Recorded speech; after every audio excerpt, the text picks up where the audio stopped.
నమస్తే, welcome to four size TV special drive. కొందరు కలెక్టర్లు నెలలో 5 రోజుల కంటే తక్కువగా పర్యటించడంపై సీఎం రేవంత్ రెడ్డి మరోసారి అసంతృప్తి వ్యక్తం చేశారు.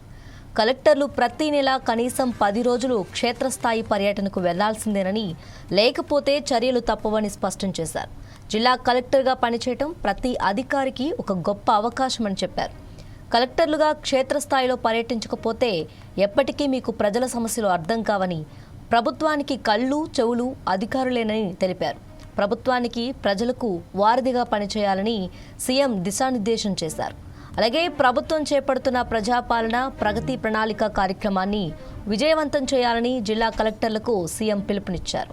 ఇటీవల చేసిన కలెక్టర్ల బదిలీలోనూ తాను ఎవరి సిఫారసులను పట్టించుకోలేదని, కలెక్టర్ల పనితీరు క్షేత్రస్థాయి పరిశీలనకు వెళ్లారా లేదా అనేది పరిశీలించి బదిలీ చేశానని స్పష్టం చేశారు.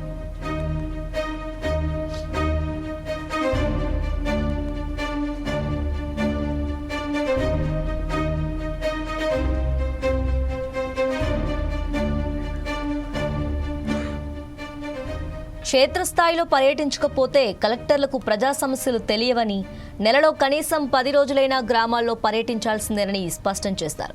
ఇక శాఖల వారీగా 10 వారాల పాటు అమలు చేసే ప్రత్యేక కార్యాచరణ అందరినీ ఆకట్టుకోవాలని, ప్రతి జిల్లాకో సీనియర్ ఐఏఎస్ అధికారిని నోడల్ ఆఫీసర్గా నియమించాలని సీఎం ఆదేశించారు. జూన్ 2న తెలంగాణ ఆవిర్భావ దినోత్సవాన్ని ఘనంగా నిర్వహించాలన్నారు. రాష్ట్రంలో 3,900 కోట్ల రూపాయల విలువైన బియ్యం మిల్లర్ల దగ్గరే ఉందని, వాటిని రికవరీ చేసే బాధ్యత కలెక్టర్లదేనని స్పష్టం చేశారు.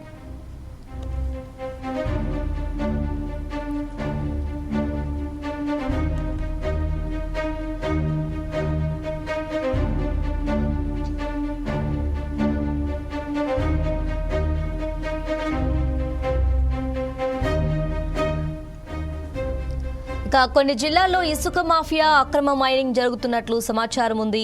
ప్రభుత్వ ఆదాయానికి గండి కొట్టే చర్యలను సహించేది లేదని తేల్చి చెప్పారు. ఎక్కడైనా ఇసుక మాఫియా అక్రమ మైనింగ్ జరిగినట్లు తెలిస్తే వెంటనే ఆ జిల్లా కలెక్టర్, ఎస్పీలను సస్పెండ్ చేస్తామని సచివాలయంలో జరిగిన కలెక్టర్ల సమావేశంలో సీఎం హెచ్చరించారు.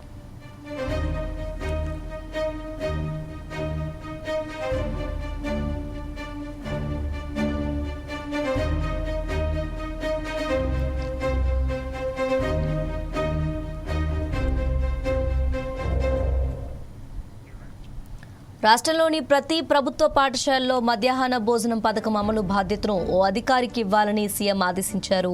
ఆ అధికారి విద్యార్థులతో పాటు పాఠశాలలోనే భోజనం చేయాలని, కలెక్టర్ కూడా వారానికోసారి ప్రభుత్వ పాఠశాలలో భోజనం చేయాలని స్పష్టం చేశారు. ఇంటిగ్రేటెడ్ స్కూళ్లను ఎక్కడ ఏర్పాటు చేయాలో ఖరారు చేస్తూ నివేదిక ఇవ్వాలని కలెక్టర్లను ఆదేశించారు. వచ్చే విద్యా ఏడాది తొలి రోజైన జూన్ 12న రాష్ట్రంలోని అన్ని పాఠశాల విద్యార్థులకు పాఠ్య పుస్తకాలు, యూనిఫామ్లు అందజేసేందుకు ఏర్పాట్లు చేసుకోవాలన్నారు.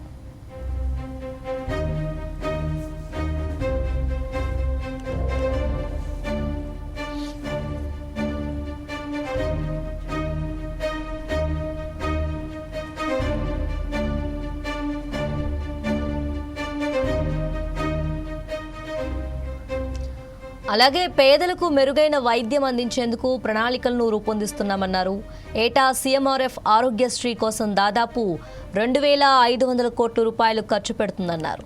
Sanath Nagar, Alwal TIMS, Warangal super speciality ఆసుపత్రులు త్వరలోనే అందుబాటులోకి వస్తాయన్నారు. మరోపక్క బోగస్ ఉద్యోగులను సృష్టించే అవుట్ సోర్సింగ్ ఏజెన్సీల విషయంలో కలెక్టర్లు అప్రమత్తంగా ఉండాలని, రాష్ట్రంలో దాదాపు 1,70,000 మంది అవుట్ సోర్సింగ్ కాంట్రాక్ట్ ఉద్యోగులుంటే అందులో 25,000 మంది కనీసం ఆధార్ కార్డు కూడా లేకుండా బోగస్ ఉద్యోగులుగా ఇంతకాలం జీతాలు తీసుకున్నట్లు గుర్తించామన్నారు. ఈ దందాకు పాల్పడ్డ అవుట్ సోర్సింగ్ ఏజెన్సీలపై కఠిన చర్యలుంటాయని సీఎం వార్న్ చేశారు. 10 ఏళ్లుగా ప్రభుత్వాన్ని మోసం చేసి వీరి పేరిట జీతాలు పొందిన ఏజెన్సీలపై ఫోరెన్సిక్ ఆడిట్ చేస్తామని, గత 10 ఏళ్లుగా చేసిన దుర్వినియోగంపై కేసు నమోదు చేయాలని ఆదేశించారు.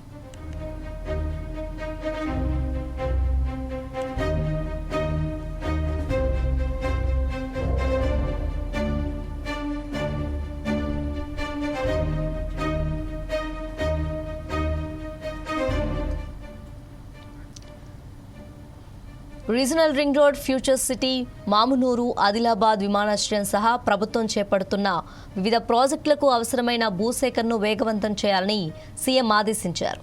అయితే జాతీయ రహదారులు, ఆర్ఆర్ఆర్ భూసేకరణలో జాప్యంపై సీఎం ఆగ్రహం వ్యక్తం చేసినట్టు సమాచారం. ఈ నిర్లక్ష్యం కొనసాగితే జూన్ తర్వాత కలెక్టర్లుగా కొనసాగించేది లేదని తేల్చి చెప్పినట్టు తెలిసింది.